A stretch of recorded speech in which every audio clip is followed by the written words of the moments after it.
everyone, today's recipe is pepper rasam for the new moms. This rasam helps to cure digestion issues. Soak some tamarind in hot water for 30 minutes. It helps in improve heart health and cholesterol.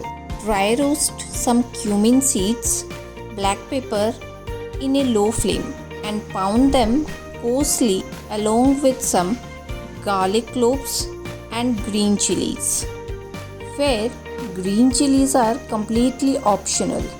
Pepper helps to improve immunity.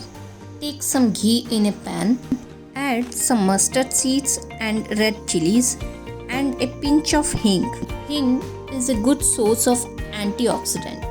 Add one chopped tomato. Cook it till it becomes soft. Add some salt, turmeric powder and curry leaves and mix them well. This rasam gives instant relief from cold and cough. Add the tamarind extract along with the prepared masala.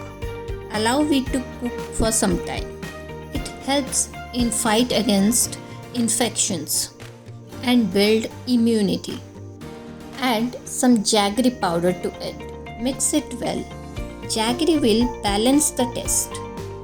For more such recipes, follow Mylo and don't forget to hit the bell icon for all new updates.